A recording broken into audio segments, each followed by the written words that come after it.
لوگ گھبرا جاتے ہیں. آج ہم نے دعا تو کی آپ کے کہنے کی وجہ سے, لیکن ملتا کچھ ہے نہیں, پتہ نہیں میری دعا قبول ہوتی ہے یا نہیں. یہ جملہ کبھی نہ کہیں, نا امیدی کا ہے. کبھی کبھار کچھ لوگ ہمارے پاس آ کر کہتے ہیں دعا کی درخواست ہر مومن سے کرنا تو چاہیے, آپ میرے لیے دعا کریں اور آپ ہم سے کہیں کہ آپ ہمارے لیے دعا کریں, یہ مومنوں کا شیوا ہے, دستور ہے. لیکن یہ کہنا میری نہیں قبول ہوتی آپ کی قبول ہوتی ہے, تم مایوس ہو اپنے رب سے. اللہ عز و جل کے قبول کرنے پر تمہارا یقین نہیں رہ گیا, یہ مایوسی کفر تک لے جاتی, بندے کو کافر بنا دیتی. کبھی یہ نہ کہنا, اس لیے کہ اللہ عز و جل ہر بندے کی سنتا ہے, ہر بندے کی. موسیٰ علیہ الصلوۃ والتسلیم نے اللہ تعالیٰ سے پوچھا ایک بار, اے رب تیرے پکارنے والے بندوں میں ہر طرح کے بندے ہوتے ہیں, گنہگار بھی ہوتے ہیں, نیکوکار بھی ہوتے ہیں, جب وہ تجھے پکارتے ہیں تو تو انہیں جواب کیسے دیتا ہے؟ سنو, اللہ تعالیٰ فرماتا ہے اے موسیٰ مجھے پکارنے والے اچھے لوگ بھی ہوتے ہیں, برے بھی. جب نیک لوگ مجھے پکارتے ہیں ربنا کہہ کر یا ربی کہتے ہیں تو میں ان کے جواب میں کہتا ہوں لبیک یا عبدی, اے بندے بول میں تیرے لیے حاضر ہوں, میں حاضر ہوں. موسیٰ علیہ السلام خوش ہوئے. ایک نیک بندہ جب رب کو پکارتا ہے تو رب کی طرف سے جواب آتا ہے لبیک یا عبدی. پھر اللہ تعالیٰ فرماتا ہے اے موسیٰ جب گناہوں میں مصروف, گناہ ترک کر کے بندہ آتا ہے, ایک گناہگار مجھے پکارتا ہے یا ربی, تو میں اس کے جواب میں 70 بار لبیک یا عبدی کہتا ہوں, 70 بار کہتا ہوں اے بندے بول میں حاضر ہوں, اے بندے بول میں حاضر ہوں. موسیٰ علیہ الصلوۃ والتسلیم نے عرض کیا اے رب ذوالجلال ایسا کیوں؟ نیک بندہ جب پکارتا ہے ایک ہی بار تو جواب دیتا ہے, اور گنہگار جب پکارتا ہے 70 بار تو جواب دیتا ہے. اللہ کے اس کرم پر قربان جاؤ میرے عزیزو, دعا سے تم نہ بھاگو, بے نیاز نہ ہو. اللہ فرماتا ہے اس لیے کہ نیک جب مانگتا ہے تو اسے یہ بھروسہ ہوتا ہے میرے پاس نمازیں ہیں, زکوٰۃ ہے, حج ہے, جو کچھ بھی ہے, ان اعمال کے بھروسے پر وہ مجھ سے مانگتا ہے. اور جب ایک گنہگار مانگتا ہے اس کے پاس کچھ نہیں ہوتا, صرف مجھ پر یقین کر کے مانگتا, اس کا صرف مجھ پر بھروسہ ہوتا ہے, اس لیے میں اس کے جواب میں 70 بار کہتا ہوں لبیک یا عبدی. کون کہتا ہے کہ وہ اللہ نہیں سنتا, اور جو یہ کہتا ہے وہ کافر ہے, اس کا اسلام سے کوئی تعلق نہیں. اللہ عز و جل ہر ایک کی مصیبتوں کی خبر لیتا ہے. وَمَا اللَّهُ بِغَافِلٍ عَمَّا تَعْمَلُونَ, اللہ تمہارے کیے ہوئے کاموں سے بھی غافل نہیں اور تمہاری باتوں کو بھی سنتا ہے. اِنَّكَ لَسَمِيعُ الدُّعَاء, یہ بھی کہا گیا ہے قرآن, اے اللہ تو دعاؤں کو ضرور سننے والا ہے. اب سنیے, ہم میں سے جو لوگ یہ کہتے ہیں ہماری قبول ہوتی ہے یا نہیں پتہ نہیں, ان لوگوں کے لیے بہت بہتر روایت حدیث پاک میں, دعا تو کرتے رہے ملا نہیں, بچے مانگتے رہ گئے, زندگی میں ایک بیٹا بھی نہیں ہوا, کوئی بات نہیں. مومن کے لیے کوئی بھی چیز اللہ تعالیٰ نے رائے گاں اور ضائع ہونے والی چیز رکھا ہی نہیں. قیامت کے دن اس بندے کو رب تعالیٰ بلائے گا, اور بلا کر نیکیوں کا ایک ڈھیر ہوگا جو پہاڑ کی طرح ہوگا.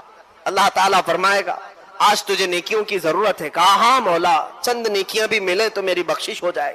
اللہ تبارک و تعالیٰ فرشتوں سے حکم فرماتا ہے اسے لے جاؤ اس پہاڑ بھری نیکیوں کی طرف, یہ سب اس کی ہیں. وہ بندے کو فرشتے دکھاتے ہیں یہ سب نیکیاں تیری ہیں, پہاڑ کے برابر. کہتا اتنی نیکیاں تو مجھ سے ہوئی نہیں تھیں, یہ کس عوض میں دی جا رہی ہیں مجھے, یہ کس چیز کا انعام ہے؟ اللہ عز و جل فرماتا ہے اے بندے یہ انعام نہیں, دنیا میں تو مجھ سے مانگا کرتا تھا, میں نے دنیا میں تجھے نہیں دیا. تیری وہ ساری دعائیں میں نے آخرت کے لیے سنبھال رکھی تھی, آخرت میں تجھے دینے کے لیے رکھا تھا. اب وہ سب اتنی ہو گئی کہ آج تیری بخشش کا ذریعہ بن گئی. وہ بندہ اس وقت پکار کر کہتا, حدیث میں میرے آقا فرماتے اے رب کائنات کاش تو میری دنیا میں کوئی دعا نہیں قبول کرتا, سب آخرت کے لیے رکھتا, تو آج میں میری نیکیاں اوروں کو بانٹ بھی رہا ہوتا. جو گھبراتے مایوس ہو کر دعاؤں کو ترک کر دیتے ہیں, دعا سے کیا ہوتا ہے؟ یاد رکھو دعائیں سنی جاتی ہیں, یا اور بات ہے کہ کچھ کو یہاں دے دیا جاتا ہے اور کچھ کو آخرت کے لیے رکھ دیا جاتا ہے. اب سنیے, مانگنے والا الگ الگ انداز میں مانگتا ہے, کوئی گڑ گڑا کر, کوئی رو کر, کوئی بے توجہی کے ساتھ, جیسے بھی. کچھ کو بہت جلدی ملا اور کچھ کو برسوں تک نہیں ملا.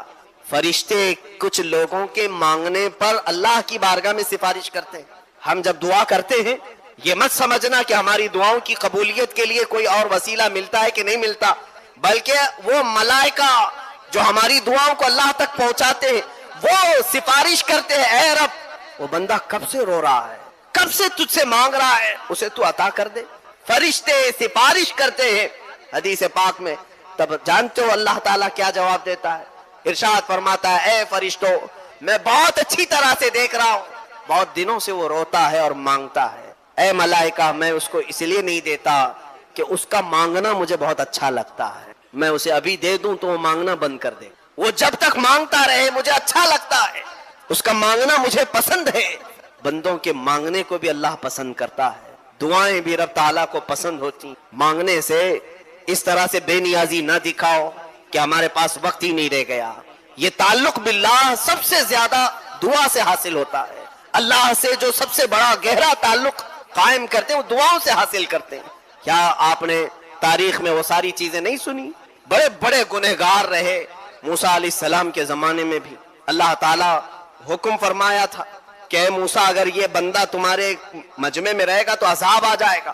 اس کو موسیٰ علیہ السلام نے نکال دیا، قوم سے نکالا، اور پہاڑ کی ایک چوٹی پر جا کر وہ رونے لگا، سب لوگوں نے اس کا ساتھ چھوڑ دیا۔ اب روتے روتے وہ بھی پکارتا ہے اے مولا، تو نے تو فرمایا مصیبت زدہ لوگوں کی آواز کو تو سنتا ہے، تجھ سے زیادہ کون میری آواز کو سننے والا ہے، اور مجھ سے زیادہ مصیبت میں کون ہے؟ اللہ عز و جل نے فرشتوں کو اس کے بھائی بہن بنا کر، یعنی شکلیں دے کر کے بھیجا، اور وہ اس کی تیمارداری کرتے رہے، انتقال بھی ہو گیا۔ تب پھر اللہ نے موسیٰ علیہ السلام کو حکم دیا اے موسیٰ، جاؤ فلاں پہاڑ پر میرے ایک محبوب بندے کا انتقال ہوا، اس کا جنازہ اٹھاؤ۔ آ کر کے دیکھتے موسیٰ علیہ السلام تو یہ وہی تھا جس کو چند دنوں پہلے گناہوں کی وجہ سے شہر سے نکالا گیا تھا۔ رب تعالیٰ سے آپ نے پوچھا کہ یہ محبوب کیسے ہو گیا؟ اللہ نے فرمایا اے موسیٰ، وہ خطا کار سیاکار تھا، لیکن جب وہ گڑ گڑا کر مجھ سے مانگنے لگا تو میں نے اس کے تمام گناہوں کو معاف کر دی۔ مانگنے کا یہ بھی نتیجہ ہے، یہ بھی رزلٹ ہے۔ ہم اپنی زندگی میں کسی بھی ایسے لمحے کو آنے نہ دیں جس میں یہ احساس ہوتا ہو کہ ہم کو رب کی ضرورت نہیں۔ ہمارے دن رات، ہماری صبح و شام اللہ کے حضور دعا کرتے ہی گزرے، دعا کرتے ہی گزرے۔ آپ کو پتا ہے ہمارے اسلام میں کتنی دعائیں ہماری زندگی میں شامل کر دی گئی؟ سب سے زیادہ اگر یوزفل کوئی ورڈ ہمارے پاس ہے تو السلام علیکم۔ ہم ایک دوسرے سے ملتے بھی ہیں تو کیا کہتے ہیں؟ السلام علیکم۔ یہ دعا ہے۔ ہم اپنے بھائی کے لیے کہتے ہیں اللہ کی سلامتی ہو تجھ پر۔ دعا سے ہمیں دور نہیں رکھا گیا۔ اس کی وجہ یہ ہے کہ بندہ جب تک دعا کرتا رہتا ہے وہ بندہ رہتا ہے، اور جس دن وہ دعا چھوڑ دیا متکبر، غرور اور گھمنڈی خدا بننے کی کوشش کر رہا ہوتا ہے۔ اب اسے کسی چیز کی حاجت نہیں رہ گئی، مانگنا چھوڑ دیا، بے نیاز ہو گیا ہے۔ اسی لیے میرے آقا صلی اللہ تعالی علیہ وسلم بھی سارے کمالات ہونے کے باوجود بھی مانگتے ہی رہے، مانگتے ہی رہے، رب ذوالجلال سے مانگتے ہی رہے۔ ہاں ایک بات طے ہے کہ جو اس سے مانگتا رہا اللہ پوری دنیا سے اسے بے نیاز کر کے رکھتا ہے۔ اسی لیے تو ہمیں سورہ فاتحہ میں اس نے کیا سکھایا؟ ایاک نعبد و ایاک نستعین، اے رب ہم تیری ہی عبادت کرتے ہیں اور صرف تجھ سے ہی مانگتے ہیں۔ اور دعا جو بندہ کثرت سے رب ذوالجلال کے حضور کرتا ہے اس کی پوزیشن اللہ ایسی بناتا ہے کہ اس کا ہاتھ پھر کسی کے سامنے نہیں پھیلنے دیتا۔ یہ اور بات ہے کہ پوری کائنات اس سے بھیک مانگتی ہے لیکن وہ کسی سے نہیں مانگتا۔ اولیاء کاملین کی زندگی یہی تو نمونہ ہے۔ سرکار غریب النواز رضی اللہ تعالیٰ عنہ کا آستانہ لاکھوں کا مجمع آج بھی مانگنے کے لیے پہنچتا ہے۔ اس کی وجہ یہ ہے کہ وہ خواجہ ہند اپنی پوری زندگی رب سے مانگتے رہے۔ اللہ نے ان کو کائنات کی اشیاء سے بے نیاز رکھا اور کبھی کسی کے سامنے مانگنے والا نہیں بنایا۔ آج میرے عزیزوں دعا سے بیزاری اختیار نہ کرو۔ میں ان لوگوں کو تنبیہ کرنا چاہتا ہوں جو بے نیازی دکھاتے ہیں یا اپنے وقت کے کم ہونے کی شکایت کرتے ہیں۔ کیا تمہارے پاس اتنا بھی وقت نہیں رہ گیا دعا کے لیے کہ دو جملے رب ذوالجلال کے حضور کہہ کر کے جائیں؟ اے اللہ میں زندگی بھر تیرا محتاج ہوں اور محتاج ہی رکھ، ہمیشہ تو اپنا محتاج رکھ۔ یہ دعا بھی اتنی کمال کی ہے کہ اللہ کے حضور یہ بھی مت کہنا کہ اللہ مجھے کبھی محتاج نہ بنا، نہیں، محتاج رکھ فقط تیرا، دوسروں کا نہیں۔ جیسے تو قرآن پڑھتا تھا یہاں پر بھی پڑھ، اور جب تک وہ پڑھتا رہے گا رب تبارک تعالیٰ فرماتا ہے ورتقی ورتل، ایک آیت پڑھ ایک درجہ اوپر، دوسری آیت پڑھ دوسرا درجہ اوپر، تیسری آیت پڑھ تیسرا درجہ اوپر۔ جنت میں وہ درجے طے کرتا جاتا رہے گا جہاں جا کر کے وہ قرآن کی تلاوت ختم کرے گا کہا جائے گا یہی تیرا درجہ ہے۔ میرے آقا صلی اللہ تعالیٰ علیہ وسلم سے پوچھا گیا کہ کیا یہ قرآن جب تک وہ تلاوت کرتا رہے گا اس کے درجے بلند ہوتے رہیں گے؟ حضور اکرم صلی اللہ علیہ وسلم کی حدیث میں ہاں میں نے جنت میں دیکھا ہے قرآن کی تلاوت کرنے والوں سے اوپر کسی کا درجہ آیا ہی نہیں، کیونکہ یہ تلاوت کرتے کرتے، کیونکہ جو کچھ بھی جنت حاصل کرنے کا آپشن ہے نا وہ دنیا میں ہی تو ہے۔ تم اتنی نمازیں پڑھو تو یہ جنت ہے، اتنے روزے رکھو تو یہ جنت کا دروازہ تمہارے لیے، حج کرو تو یہ جنت کا دروازہ تمہارے لیے، سارے آپشن جنت حاصل کرنے کے دنیا میں ہیں۔ یہ دارالعمل ہے، مرنے کے بعد عمل ختم ہو جائے گا، لیکن قیامت میں صرف ایک عمل ہے جس کو پھر رب تعالیٰ ریپیٹ کروائے گا۔ وہاں نہیں کہا جائے گا نماز پھر سے پڑھ کے دکھا، حج کر کے دکھا، روزہ رکھ کے دکھا، ختم ہو گئے اعمال، لیکن قرآن پڑھنے والے کو کہا جائے گا اب بھی چاہتا ہے تو پڑھ اور اوپر چل جا اور بڑھتا جا۔ تو جس کو قرآن آتا ہوگا وہ پڑھتا جائے گا اور درجے طے کرتا جائے گا۔ یہ فضیلتیں میرے آقا صلی اللہ تعالیٰ علیہ وسلم نے سنائی، اور یہ جو حدیثیں میں ذکر کر رہا ہوں متفق علیہ اور صحیح احادیث آپ کے سامنے ذکر کر رہا ہوں۔ یہاں تک کہ حضور اکرم صلی اللہ تعالیٰ علیہ وسلم کی ایک حدیث ہے، قیامت کے دن وہ بچے جنہوں نے قرآن کو اپنے سینے میں رکھا تھا وہ بلائے جائیں گے، اللہ کا کلام یاد کیا، تو جب وہ آئیں گے تو رب تبارک و تعالیٰ ان بچوں کو بعد میں فرمائے گا ان کے والدین کے سر پر پہلے تاج رکھا جائے۔ البس والداہ تاجا یوم القیامت، رسول کریم صلی اللہ علیہ وسلم فرماتے ہیں قیامت کے دن ایسا تاج پہنایا جائے گا جس سے سورج کی روشنی بھی پھیکی پڑے۔ اہل محشر پوچھیں گے یہ کیا نبی ہیں، یہ صدیق ہیں، یہ کون ہیں؟ تو فرشتے کہیں گے نہ یہ نبی ہیں، نہ صدیق ہیں، نہ شہداء ہیں، بلکہ صرف ایک حافظ قرآن کے ماں باپ ہیں، صرف ایک حافظ قرآن کے ماں باپ ہیں۔ جب ماں باپ کو تاج پہنایا جا رہا ہے تو جس کے سینے میں قرآن تھا اس کو کیا کیا جائے گا؟ رب تعالیٰ اس کے لیے فرماتا ہے، میرے آقا صلی اللہ علیہ وسلم نے فرمایا اس حافظ قرآن کو بلایا جائے گا اور اس سے کہا جائے گا ایسے 10 لوگ تیرے خاندان کے جن پر دوزخ میں جانا واجب ہو گیا، ان کا ہاتھ پکڑ، صرف اس کی برکت سے میں ان کی جہنم کی سزا کو معاف کر کے تیرے ساتھ جنت عطا کروں گا۔ اس کی سفارش قبول کی جائے گی۔ لیکن یاد رکھیں میرے عزیزو، حافظ قرآن کی آیات پر عمل کرتا ہو، اس کا ادب بھی کریں، احترام بھی کریں۔ آج زمانے میں حفاظ قرآن کے ساتھ بہت ہی برے سلوک دیکھنے کو ملتے ہیں۔ یاد رکھنا قیامت کے دن وہ اس عذاب میں مبتلا ہوں گے جو قرآن کی بے حرمتی کرنے والے کا عذاب ہوگا، کیونکہ وہ حافظ قرآن کی بے ادبی کرتے ہیں۔ ہمارے بزرگان دین جو سلف صالحین ہیں، میں نے پڑھا بھی ہے، بزرگان دین کا طریقہ تو یہ ہوتا تھا کہ اگر کوئی حافظ قرآن زمین پر بیٹھا ہے تو وہ کبھی اوپر نہیں بیٹھتے تھے۔ ہاں اگر وہ خود حافظ قرآن ہیں تو پھر دونوں کے معاملات ایک طرح کے ہیں، لیکن کوئی حافظ قرآن نہیں ہے اور کوئی حافظ نیچے بیٹھا ہے تو علماء بزرگان دین اس کو بے ادبی محسوس کرتے تھے۔ اللہ کا کلام سینے میں لے کر وہ نیچے ہے اور بغیر حفظ قرآن کیا ہوا اوپر بیٹھا ہے، اس کو بزرگان دین نے بے ادبی محسوس فرمائی۔ بہرحال قرآن ایک ایسا جامع نظام اللہ تعالیٰ نے تمہیں عطا کیا اور اس کی فضیلتیں میں نے بتائی، اور سب سے بڑی بات کیا ہے معلوم ہے؟ قرآن اللہ نے اتارا، آیتیں ساری چیزیں میرے آقا صلی اللہ علیہ وسلم پر اترتی رہیں۔ اس کی پہلی آیت جو اتری اقرا بسم ربک الذی خلق، غار ہرا میں واقعہ آپ کو معلوم ہوگا۔ میرے آقا صلی اللہ تعالیٰ علیہ وسلم پہاڑ پر ایک غار ہے، آج بھی مکہ کے کنارے، غار ہرا اس کو کہتے ہیں، جبل نور، وہاں پر عبادت کے لیے جایا کرتے تھے۔ جبرائیل امین ایک رات آئے اور روایات یہ بتاتی ہیں کہ وہ 17 رمضان المبارک کی رات تھی۔ آ کر کے انہوں نے حضور اکرم صلی اللہ علیہ وسلم سے صرف اتنا کہا اقرا، پڑھو۔ آپ صلی اللہ علیہ وسلم نے فرمایا ما انا بقاری، میں نہیں پڑھنے والا۔ بعض بے وقوف اس کا ترجمہ یوں کرتے ہیں مجھے پڑھنا نہیں آتا۔ حضور اکرم صلی اللہ تعالیٰ علیہ وسلم کو پڑھنا نہیں آتا۔ آپ نے جبرائیل امین نے سینے سے سینہ لگایا اور پھر کہا اقرا، کہا پڑھو۔ میرے آقا صلی اللہ علیہ وسلم نے وہی جواب دیا۔ 4 بار اس طرح سے ہوا، چوتھی مرتبہ جو ہے جبرائیل امین نے صرف اقرا نہیں کہا۔ اقرا کا مطلب کیا ہوتا ہے؟ پڑھ، یا آرڈر ہے، آرڈر پڑھ۔ لیکن جبرائیل امین نے جب یہ کہا اقرا بسم ربک الذی خلق، پڑھ اس رب کے نام سے جس نے پیدا کیا، میرے آقا صلی اللہ علیہ وسلم نے پڑھنا شروع کیا۔ میرے آقا نے مزاج یہ بتایا اپنی امت کو کہ پڑھو وہی جو رب تک تمہیں پہنچا ہے، تعلیم حاصل کرو وہی جو رب کے نام سے شروع ہو یا رب تک تمہیں پہنچائے۔ یہ آیتیں یہاں سے شروع ہوئی اور آیتیں جو ختم ہوئی ہیں اس میں اختلاف ہے. بعض علماء نے لکھا ہے کہ الیوم اکملت لکم دینکم یہ آخری آیت تھی جو حجۃ الوداع میں میرے آقا صلی اللہ علیہ وسلم جب آخری حج میں تھے نازل ہوئی. بعض علماء اور مفسرین نے فرمایا اذا جاء نصر اللہ والفتح، یہ سورہ پڑھتے ہوں گے نا آپ نماز میں، یہ قرآن کی سب سے آخری سورہ ہے نازل ہونے کے اعتبار سے.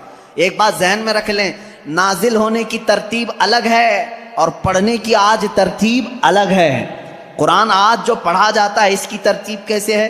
سورہ فاتحہ پہلے ہے الحمدللہ، اس کے بعد سورہ بقرہ ہے، اس کے بعد سورہ آل عمران ہے، اس کے بعد سورہ نساء ہے، اس کے بعد سورہ مائدہ ہے، اس کے بعد سورہ انعام ہے، پھر سورہ اعراف ہے. اس طرح سے یہ صورتیں چلی اور ختم کہاں پہ ہوئی؟ سورہ والناس، قل اعوذ برب الناس ملک الناس پڑھتے ہیں نا، یہ آخری سورہ. یہ پڑھنے کی ترتیب ہے لیکن نازل ہونے کی جو ترتیب ہے وہ الگ ہے. پہلے آیتیں نازل ہوئی تھی 5. یہ باتیں میں کیوں بتا رہا ہوں یہ لاسٹ میں آپ کو خود سمجھ میں آ جائے گا. ذہن میں اتنا رکھ لینا، سب سے پہلے کون سی آیتیں نازل ہوئی؟ اقرا بسم ربک الذی خلق. آج بھی جب بچوں کی بسم اللہ خوانی ہم کراتے ہیں تو یہی آیتیں پڑھاتے ہیں بچے کو، سب سے پہلے یہی پڑھاتے ہیں. 5 آیتیں میں پڑھ بھی دیتا ہوں. اقرا بسم ربک الذی خلق خلق الانسان من علق اقرا وربک الاکرم الذی علم بالقلم علم الانسان ما لم یعلم. یہ 5 آیتیں ہیں جو سب سے پہلے میرے آقا صلی اللہ علیہ وسلم پر نازل ہوئی. جبرائیل امین لے کر آتے تھے، حضور اکرم صلی اللہ علیہ وسلم کو سناتے تھے. یہ قرآن کی ابتدا ہے اور 23 سال تک نازل ہوتا رہا. 23 ایئرس، 23 سال تک نازل ہوتا رہا. آخر میں کون سی آیتیں نازل ہوئی؟ ایک تفسیر کی روایت کے مطابق اذا جاء نصر اللہ والفتح ورأیت الناس يدخلون فی دین اللہ افواجا فسبح بحمد ربک واستغفرہ انہ کان توابا. یہ 2 چیزیں ذہن میں رکھو. اقرا سب سے پہلے، سورہ اذا جاء نصر اللہ سب سے آخر. یہ قرآن کے نزول کا زمانہ میں آپ کو بتاؤں 23 سال تک نازل ہوئی. آپ کو میں بتاؤں قرآن اتنے فصیح زبان میں ہے. فصیح کا مطلب لٹریچر جس کو کہتے ہیں.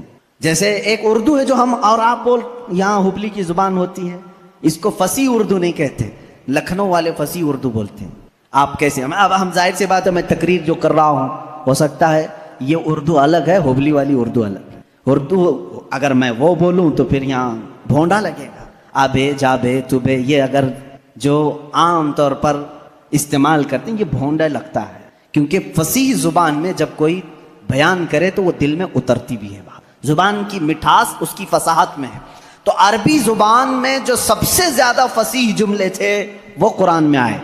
ایک بھی ہلکا جملہ نہیں آیا، ایک بھی کمتر جملہ نہیں آیا. اب جیسے ایک مثال میں آپ کو بتا دوں، گھٹنا لفظ ہے نا، گھٹنا، گھٹنے ٹیک دینا، لیکن آپ گڑگے بولتے ہیں، ہے کہ نہیں؟ گڑگے ٹیکو. گڑگا کیا چیز ہے؟ یہ گڑگا یہ تمہاری عامی زبان ہے. اگر یہ میں کتاب میں لکھ دوں کہ میں سجدے میں جاتے وقت گڑگا ٹیک دیا آپ کو برا لگے گا. کیا مولانا اچھی زبان میں بیچ میں ہڈی لے کے آ گیا. گھٹنا لفظ ہے، گھٹنا یہ فصیح لفظ ہے اور ایک عام لفظ ہوتا ہے جس کو آپ یوز کر رہے ہیں. سمجھ رہے ہیں؟ اب جیسے جانور کہتے ہیں، جانور ہے نا، اب عام زبان میں کہتے ہیں جناور. یہ فصیح لفظ نہیں ہے، یہ فصیح لفظ نہیں ہے. آپ یوز کر رہے ہیں لیکن آپ جب آپس میں بات کرتے رہتے ہیں تو اس کو برا بھی نہیں سمجھتے. کتنے جناور ایسے ہیں، یہ کیا ہے؟ یہ فصیح اردو نہیں ہے. اچھا لڑکا کہتے ہیں، لڑکی کہتے ہیں، یہ فصیح اردو ہے. لڑکا آیا، لڑکی آئی. لیکن آپ کہیں چھورا آیا، چھوری آئی، یہ کیا ہے؟ چھوکرا آیا، چھوکری آئی. اس طرح کے یہ فصاحت میں استعمال نہیں، فصاحت میں استعمال نہیں. ایسی بہت ساری چیزیں ہیں اردو میں آپ کو سمجھا رہا ہوں. جو فصیح ہوتا ہے وہ لٹریچر ہے، اچھی زبان. اور قرآن پورا کا پورا فصیح عربی میں نازل ہوا ہے. ایک حرف بھی ایسا نہیں ہے جو عام لوگ یوز کرتے ہوں، ایک حرف بھی ایسا نہیں. اور صرف قرآن ہی اس طرح ہے. اور اسی وجہ سے اللہ رب العزت نے چیلنج پہ چیلنج کیا ہے قرآن پاک میں. چیلنج کس کو کہتے ہیں معلوم ہے نا آپ کو؟ لا کر کے دکھاؤ. اللہ تعالیٰ نے 4 جگہ پر چیلنج فرمایا. پہلا تو یہ ہے قُلْ إِنِ اجْتَمَعَتِ الْإِنسُ وَالْجِنُّ عَلَىٰ أَن يَأْتُوا بِمِثْلِ هَذَا الْقُرْآنِ. اللہ تعالیٰ فرماتا ہے اے محبوب آپ فرما دیں سارے انسان جمع ہو جائیں، سارے جنات جمع ہو جائیں. دنیا میں جتنے انسان ہیں سب جمع ہو جائیں، جتنے جنات ہیں سب جمع ہو جائیں. اور اللہ فرماتا ہے کہ وَلَوْ كَانَ بَعْضُهُمْ لِبَعْضٍ ظَهِيرًا، آپس میں ایک دوسرے کی مدد بھی کریں. کس بارے میں جمع ہو کر کے کیا کریں؟ الا ان یاتوا بمثل هذا القرآن، اس قرآن کی طرح ایک اور کتاب لا کر کے دکھائیں۔ یہ پہلا چیلنج تھا، عرب والوں کو چیلنج تھا، جو عرب والے عربی جانتے تھے، اگر یہاں والوں کو بولے ہوتے پتہ نہیں کیا ہوتا، دوسری زبان ہی نہیں ہے تمہاری۔ عرب والے جو عربی میں ماہر تھے ان کو ہی چیلنج ہے کہ یہ عربی میں قرآن اترا، اس طرح کا ایک قرآن لا کر کے دکھاؤ۔ پورے قرآن لانے کی بات چل رہی تھی، نہیں لا سکے، زمانہ گزر گیا۔ اس کے بعد رب تعالیٰ نے اس چیلنج کو تھوڑا ہلکا کر دیا، کم کر دیا، کہا ام یقولون افترا فأتوا بعشر سور مثلہ، یہ اللہ کے کلام پر جھوٹ کہتے ہیں، حضور کو کہتے ہیں شاعر ہے، ساحر ہے، جادوگر ہے۔ اے رسول ان سے کہہ دیں پورا قرآن تو اب تک بنا کے نہیں لا سکے، اس کی 10 صورتیں بنا کر کے لاؤ، اس کے جیسی 10 سورے بنا کر کے لاؤ۔ حضور اکرم صلی اللہ علیہ وسلم نے چیلنج کیا مکہ والوں کو، اور وہ آپس میں چیمی گوئیاں کرتے رہتے تھے، ارے چیلنج تھوڑا ہلکا ہو گیا، اب تو بناؤ، پوری کتاب نہیں 10 سورے بنانا ہے، 114 صورتیں ہیں قرآن کی، اس میں سے 10 صورتوں کی برابر کوئی سورے لے کے آؤ۔